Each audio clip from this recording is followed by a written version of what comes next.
Sir, 5 Congress ಅಭ್ಯರ್ಥಿಗಳು ಗೆಲ್ಲುವುದರ ಜೊತೆಗೆ ಬೇರೆ ಪಕ್ಷದ ಅಭ್ಯರ್ಥಿಗಳು ನೋಡಿ, ಬಹಳ ಸ್ಪಷ್ಟವಾಗಿ ಎದ್ ಕಾಣೋದು ಏನಪ್ಪಾ ಅಂದ್ರೆ ಬಿಜೆಪಿ ಮತ್ತೆ ಜೆಡಿಎಸ್ ಅಲ್ಲಿ ನಾಯಕತ್ವದ ಕೊರತೆ ಇದೆ.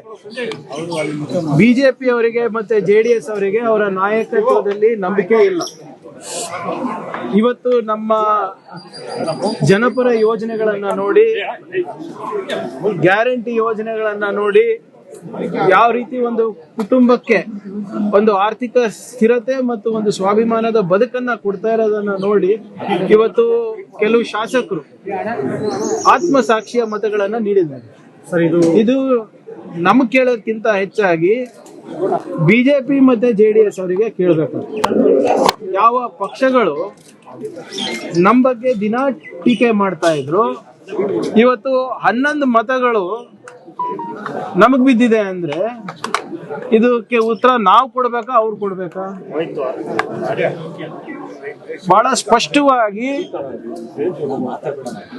ವಿರೋಧ ಪಕ್ಷದ ನಾಯಕರಾದಂತ ಅಶೋಕ್ ಅವರ ಬಿಜೆಪಿ ಪಕ್ಷದ ರಾಜ್ಯಾಧ್ಯಕ್ಷರಾದ ವಿಜೇಂದ್ರ ಅವರ ನಾಯಕತ್ವವನ್ನ ಸ್ವತಃ ಬಿಜೆಪಿ ಅವರು ತಿರಸ್ಕಾರ ಮಾಡಿದ್ದಾರೆ. ಮತ್ತೆ ಎರಡೂ ಪಕ್ಷದ ಮೈತ್ರಿ ಏನಿದೆ ಅದನ್ನು ಕೂಡ ತಿರಸ್ಕಾರ ಇವತ್ತು ಜೆಡಿಎಸ್ ಹಾಗೂ ಬಿಜೆಪಿ ಶಾಸಕರು ಮಾಡಿದ್ದಾರೆ. ಮೊದಲ ಪ್ರಯತ್ನದಲ್ಲೇ ಸರ್ ಬರೋಬ್ಬರಿ 11 ಮತಗಳು ಆತ್ಮಸಾಕ್ಷಿಯ ಮತಗಳು. ನೀವು ಗಮನಿಸಬೇಕಾಗಿರೋದು ಏನು ಅಂದ್ರೆ, ಫಸ್ಟ್ ರೌಂಡ್ ಅಲ್ಲೇ ಎಲ್ಲರೂ ಗೆದ್ದಿದ್ದು, ಮೊದಲನೇ ಸುತ್ತಿಲ್ಲ. ಅಂದ್ರೆ ಏನ್ ತೋರಿಸುತ್ತೆ?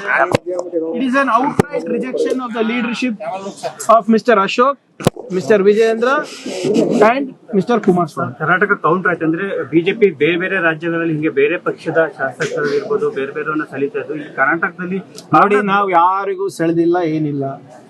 ಬಹಳ ಸ್ಪಷ್ಟವಾಗಿ ನಮ್ಮ ಮುಖ್ಯಮಂತ್ರಿಗಳು ಮತ್ತೆ ನಮ್ಮ ಪಕ್ಷದ ಅಧ್ಯಕ್ಷರು ಹೇಳಿದ್ದಾರೆ, ನಾವು ಯಾವುದೇ ರೀತಿಯಾದಂತ ಅನ್ಕಾನ್ಸ್ಟಿಟ್ಯೂಷನಲ್ ಮೀನ್ಸ್ ಮುಖಾಂತರ ನಾವು ಚುನಾವಣೆ ಗೆದ್ದಿಲ್ಲ, ನಾವು ಗೆಲ್ಲಕ್ಕೂ ಹೋಗೋದಿಲ್ಲ. ಈಗ ಅವರೇ ಸ್ವಪ್ರೇರಣೆಯಿಂದ ಬಂದಾಗ ಅವ್ರು ಹಾಕಿರ್ತಾರೆ, ಇದು ಸೀಕ್ರೆಟ್ ಬ್ಯಾಲೆಟ್. ನೀವು ಎಲ್ಲಾನು ಕೂಡ ನೀವೇ ನೋಡಿದೀರಾ, ಲೈವ್ ನೋಡಿದೀರಾ. ಯಾರಾದ್ರೂ ನಾವು ಏನಾದ್ರೂ ಹೋಗಿ ಅಲ್ಲಿ ಕೈಕಾಲು ಬಿದ್ವಾ, ಏನಾದ್ರೂ ನಾವು ಅವರಿಗೆ ಮನವಿ ಮಾಡ್ಕೊಂಡ್ರ? ಇಲ್ಲ. ಹಾಗೆ ಸರ್, ತಮಿಳುನಾಡು ಸರ್ಕಾರ ಏನು ಕಾವೇರಿ ವಿಚಾರ, ಮೇಕೆದಾಟು ವಿಚಾರದಲ್ಲಿ ರೆಸಲ್ಯೂಷನ್ ಪಾಸ್ ಮಾಡಿದೆ ನೋಡಿ. ಅವ್ರು ಹಿತಾಸಕ್ತಿನಲ್ಲಿ ರೆಸಲ್ಯೂಷನ್ ಪಾಸ್ ಮಾಡ್ಕೋತಾರೆ. ನಾವೇನ್ ಮಾಡ್ಬೇಕು? ನಾವು ಮಾಡ್ಬೇಕಲ್ಲ. ಕೋರ್ಟ್ ಆರ್ಡರ್ ಕ್ಲಿಯರ್ ಇದೆ. ವಿ ಆರ್ ಮೇರ್ಲಿ, ಈಗ ನಾವು ಅವ್ರ ಪಾಲಿನ ನೀರನ್ನ ನಾವು ಕಸ್ಕೋತಾ ಇದೀವಿ ಅಂದ್ರೆ ಅವರು ಏನಾದ್ರೂ ಏನೋ ಆಕ್ಷೇಪ ವ್ಯಕ್ತಪಡಿಸಲು, ಎಕ್ಸಸ್ ಏನಿದೆ ಹೋಗ್ತಾ ಇದೆ ಅದನ್ನ ನಾವು ಸಂಗ್ರಹಣೆ ಮಾಡಿ ನಮ್ಮ ಜನರಿಗೆ ಅನುಕೂಲ ಆಗಬೇಕು, ಬೆಂಗಳೂರಿಗೆ ಅನುಕೂಲ ಆಗಬೇಕು, ಅಲ್ಲಿ ಸ್ಥಳೀಯ ಜಿಲ್ಲೆಗಳಿಗೆ ಜನರಿಗೆ ಅನುಕೂಲ ಆಗ್ಬೇಕು ಅಂತ ಮಾಡ್ತಾ ಇರೋದು. ಅಂಡ್ ಕೋರ್ಟ್ ನಲ್ಲಿ ಕ್ಲಿಯರ್ ಆಗಿದೆ, ಯಾರಿಗೂ ಅನ್ಯಾಯ ಆಗ್ಲಾರ್ದಂಗೆ ನಾವು ನೋಡ್ಕೋತೇವೆ. ಮಾಡ್ಲಿ, ವಾಟ್ ಎವರ್ ಇಟ್ ಈಸ್. ನೋಡಿ, ನನ್ ಜವಾಬ್ದಾರಿ ಏನು? ನಮ್ಮ ರಾಜ್ಯದ ಹಿತಾಸಕ್ತಿ ಕಾಪಾಡೋದು. ಅವ್ರ ರಾಜ್ಯದ ಅದೇನಿದೆ ಆಗ್ಲೇ ಕೋರ್ಟ್ ಅಲ್ಲಿ ತೀರ್ಪು ಬಂದಿದೆ. ಇವ್ರು ಇನ್ನ ಏನ್ ಮುಂದೆ ಮಾಡ್ತಾರೆ, ರೆಡಿ ಫಾರ್ ಇಟ್. ಧ್ವನಿ ಎತ್ತಬೇಕಲ್ಲ ಸರ್ ದೆಹಲಿಯಲ್ಲಿ. ನಿಮ್ದು ಎಕ್ಸ್ಪೆಕ್ಟೇಷನ್ ಜಾಸ್ತಿ ಇದೆ ಬಿಜೆಪಿ ಅವ್ರ. 12 ವರ್ಷ ಆಯ್ತು ಸ್ವಾಮಿ, ಒಂದ್ಸರಿಯಾನ ಯಾವ್ದಾದ್ರು ಕರ್ನಾಟಕದ ಬಗ್ಗೆ, ಕನ್ನಡಿಗರ ಬಗ್ಗೆ ಧ್ವನಿ ಎತ್ತಿದಾರ? ನನಗಂತೂ ಯಾವುದೇ ಎಕ್ಸ್ಪೆಕ್ಟೇಷನ್ ಇಲ್ಲ. ನೀವ್ ಯಾಕೆ ಇನ್ನ ಇಟ್ಕೊಂಡಿದೀರ ನನ್ಗೆ ಗೊತ್ತಿಲ್ಲ. ಅವರಷ್ಟು ಅಸಮರ್ಥ ನಾಯಕತ್ವ ಇಡೀ ದೇಶದಲ್ಲೇ ನಾನು ನೋಡಿಲ್ಲ. ನಮ್ಮ ರಾಜ್ಯ ಬಿಜೆಪಿ ಎಂಪಿಗಳು ಏನ್ ಮಾಡ್ತಾರೆ, ಈಗ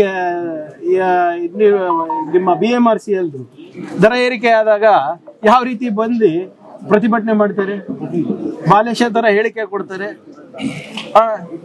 ಏನ್ ಬರೇ ನಮ್ದು ಒಂದೇ ಜವಾಬ್ದಾರಿನಾ? ಸೊ ಇವೆಲ್ಲ I have no hopes and zero expectations from the members of parliament of BJP. ನಮ್ಮ ಮೀಡಿಯಾ ಫ್ರೆಂಡ್ಸಿಗೆ ಇನ್ನ ಯಾಕಿದೆ ಅಂತ ನನ್ಗೆ ಗೊತ್ತಿತ್ತು.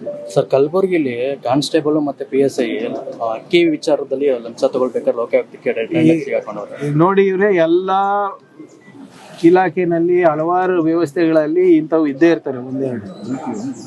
ಈಗ ಅವರು ರೆಡ್ ಹ್ಯಾಂಡ್ ಆಗಿ ಸಿಕ್ಕಾಕೊಂಡಿದ್ದಾರೆ ಅಂದ್ರೆ ವಿಲ್ ಟೇಕ್ ಆಕ್ಷನ್. ಇಂಥವ್ರೆಲ್ಲ ರೆಕಮೆಂಡೇಶನ್ ಯಾರು ಮಾಡೋದು? ನಮ್ಮ MLAಗಳೇ ಮಾಡಿರ್ತಾರೆ, ನಾವೇ ಕಳಿಸಿರ್ತೀವಿ. ಏನು ನಮ್ಮ ಕಡೆ ಆಗಿರುವಂಥ ಲೋಪಗಳನ್ನ ನಾವು ತಿದ್ಕೋಬೇಕಾಗ್ತದೆ. ನಾವೇನು ನಮ್ದು ನಿರೀಕ್ಷೆ ಏನಿರ್ತದೆ, ನಾವು ಒಬ್ರು ಯಾರಿಗೋ ಅಲ್ಲಿ ಹಾಕಿದ್ರೆ ನಮ್ಮ ಜಿಲ್ಲೆಗಳಿಗೆ, ನಮ್ಮ ತಾಲೂಕಿಗೆ ಪ್ರಾಮಾಣಿಕವಾಗಿ ಕೆಲಸ ಮಾಡ್ತಾರಂತ. ಈಗ ಯಾರ್ಯಾರ ಗುಣ ಹೆಂಗಿರುತ್ತೆ ಅಂತ ಹೆಂಗ್ ಗೊತ್ತಾಗ್ತದೆ ನಮ್ಗೆ? ಇಂಥ ಪ್ರಕರಣ ಬಂದಾಗೆ ಗೊತ್ತಾಗ್ತದೆ. Will deal with it very strictly. KPCC ಅಧ್ಯಕ್ಷರು ಮತ್ತು ಸಿಎಂ ಡಿ.ಕೆ. ಶಿವಕುಮಾರ್ ಅವರಿಗೆ ಮೊದಲ ಪ್ರಯತ್ನದ ಚುನಾವಣೆಯಲ್ಲಿ ಗೆದ್ದಿದ್ದಾರೆ. ನೆಕ್ಸ್ಟ್ ಈ GBA ಎಲೆಕ್ಷನ್ ಸರ್. GBA ಜಿಲ್ಲಾ ಪಂಚಾಯತ್, ತಾಲೂಕ್ ಪಂಚಾಯತ್, ಗ್ರಾಮ panchayat, urban local body and 2029 and 28 state election, 29 Lok Sabha election ಎಲ್ಲಾನು ಕೂಡ ಕಾಂಗ್ರೆಸ್ ಗೆಲ್ಲುತ್ತೆ. ಕರ್ನಾಟಕದಲ್ಲಿ, ದೇಶದಲ್ಲೂ ಕೂಡ ನಾವೇ ಬರ್ತೀವಿ. ಸರ್, ಇವತ್ತು ಗ್ಯಾರಂಟಿ ಪರಿಶೀಲನಾ ಸಭೆ ಇದೆ, ಏನಾದ್ರು ರೂಪುರೇಷೆ ಕೊಡ್ತಾರಾ ಸರ್? ಇಲ್ಲ, ಬಹಳ ಸ್ಪಷ್ಟವಾಗಿ ಮಾನ್ಯ ಮುಖ್ಯಮಂತ್ರಿಗಳು ಹೇಳಿದ್ದಾರೆ, ಅನರ್ಹರು ಯಾರಿದ್ದಾರೆ ಅವರಿಗೆ ಹೋಗಬಾರ್ದು. ಸಾಕಷ್ಟು ಲೋಪಗಳಿದೆ, ಅದನ್ನ ತಾಂತ್ರಿಕವಾಗಿ ಹೇಗೆ ನಿವಾರಣೆ ಮಾಡಬಹುದು ಅಂತ. ಈಗ ನಮ್ಮ ಗ್ಯಾರಂಟಿ ಸಮಿತಿ ಅಧ್ಯಕ್ಷರು ರೇವಣ್ಣ ಅವರಿರ್ಬೋದು, ಉಪಾಧ್ಯಕ್ಷರಾದ ನಮ್ಮ ದಿನೇಶ್ ಗುಳಿಗೌಡ ಅವರಿರ್ಬೋದು, ಕೆಲವು ಅಂಕಿಅಂಶಗಳನ್ನ ಕೊಟ್ಟಿದ್ದಾರೆ.